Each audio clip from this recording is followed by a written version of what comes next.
Hey everyone, and thank you for joining me on another Maintenance Minute with me, Mitch. We are today at a super clean looking manufacturing plant, I must say. I'd probably eat off those floors, they look so clean. Just kidding, in my basement again. We are here to do another quick video on the Ygros magnetic check valve. Pretty cool little guy right here. They look just like a standard check valve that you'll see in a pipeline. However, they are magnetic. They have no springs, there's no crossbar. They're pretty cool. Let's tear into one. I want to show you guys this. Let's check it out.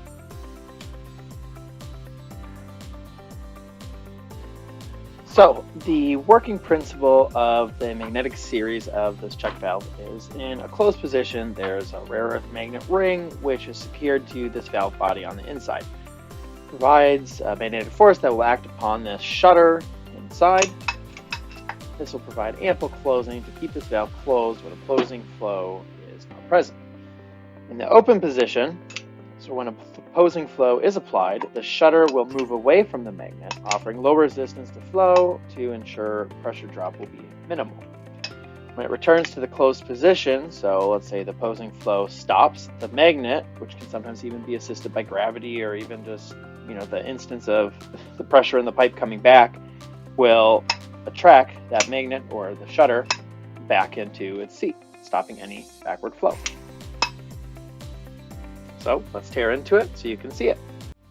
All right, so we're going to take this valve apart. As you will see, I have kind of already made it a little easier. I've cheated and taken out some of the bolts, but you don't tell anyone, I won't tell anyone. We'll keep that between us. Make this look good on video. You know what I mean? All right, back to it. So first thing we're going to do is we're going to take off our first flange. Do the small flange.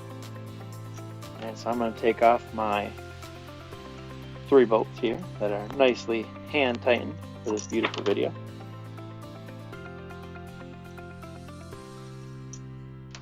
Okay. First flange will come off. Okay. From this point, we can pull our shutter. As well as the O-ring that went in our flange. Okay.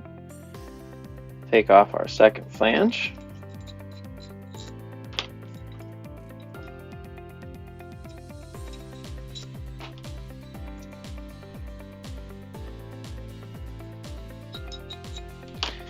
Now, I won't lie to you, earlier today when I was taking this apart, I had an instance where these 2 pieces did not separate.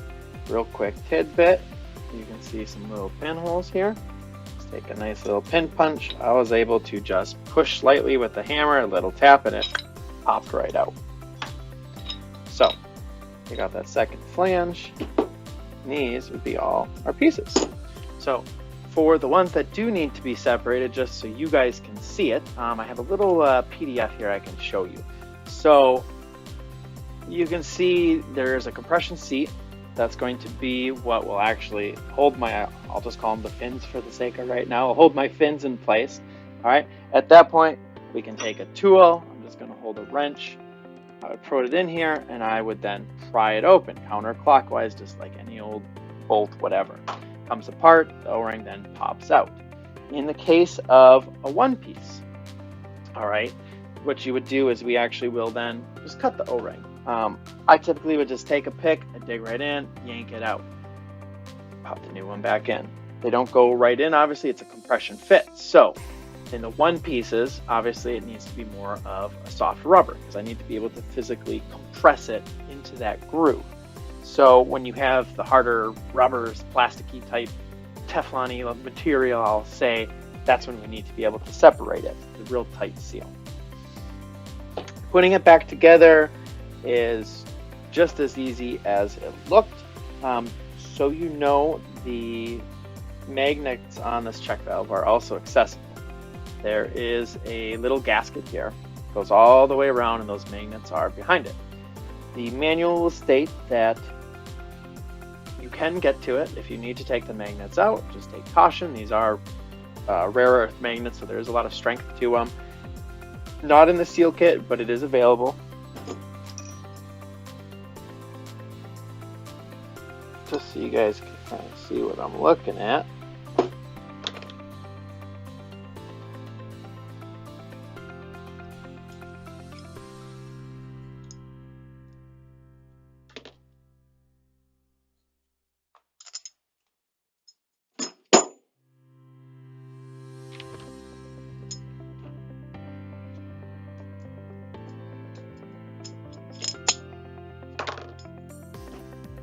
Do take caution when you take these out. You don't want to break them. Don't put them near any electronics, pacemakers, etc., etc. Typical magnet warnings. So there's our magnet. So you need to clean it. You want to just make sure it's thoroughly clean. Let's say your plant does it once a year, just thorough clean. Now you can take that magnet out. You know, you have a chance, wash it out, put the magnet back. All right. Our seal then would go right over that. Again, this is not in the seal kit, just so you know. So do take caution when you take it out that you're not ripping it, or make sure you have a couple in the spare shop.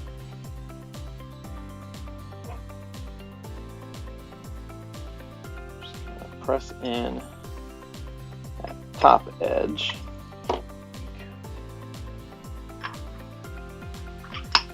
Drop that shutter in, so you can see there's that magnet kind of just pulls her right in. Pretty cool. It's a real different design. I mean, if you're used to check valves, if you think about it, most check valves have a little cross beam. So you can imagine, you know, a pipe in the middle of my pipe, just like this. And then in that pipe, then you'd have a spring cage. You know, the spring sticking up. And then from there, then you put a ball in. And I remember going to customers probably like 7 years ago.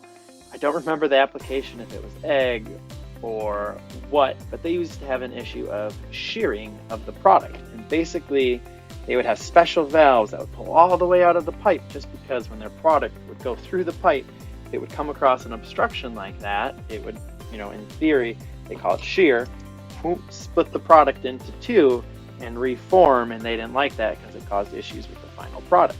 So I think of an application like this, and I'm like, gosh, this is 100% what that customer needed 7 years ago. So slide it in, feel that magnet. Oh, trying to show it to you, but once it catches it, it catches. All right, that last flange O-ring.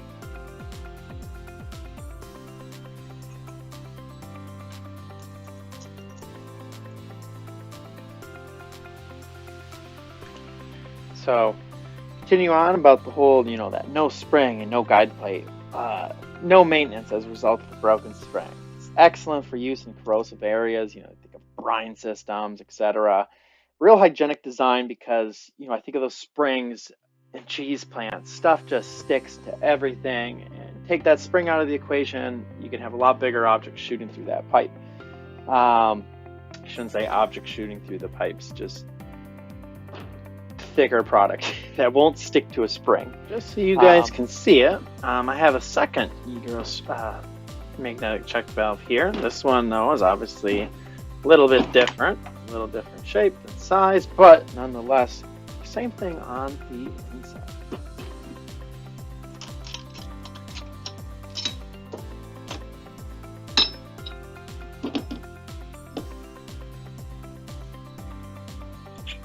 Ooh, that's a strong magnet in that one.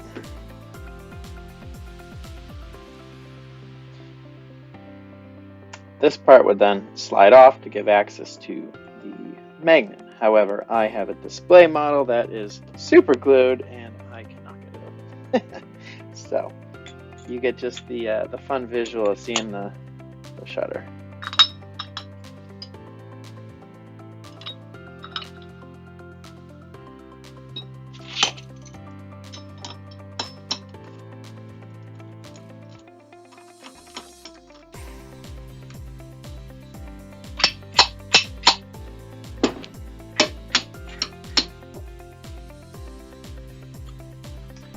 So some of the frequently asked questions for magnetic check valves. Does the magnet lose its strength over time? Just like a spring, you're replacing constantly. They're breaking in the pipeline. You're chasing after them. A magnet is not going to just break apart in your pipeline like that. There's nothing really hitting it, causing that physical stress, I guess, to damage it. So the magnet is a neodymium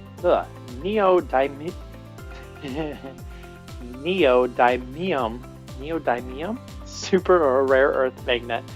They lose less than 1% of their magnetic flux per year when not in a high contact environment. So it's the same magnets used in your electric motors and all that good stuff in your plant. So it's not unheard of to have these in plants already. It's a usual thing.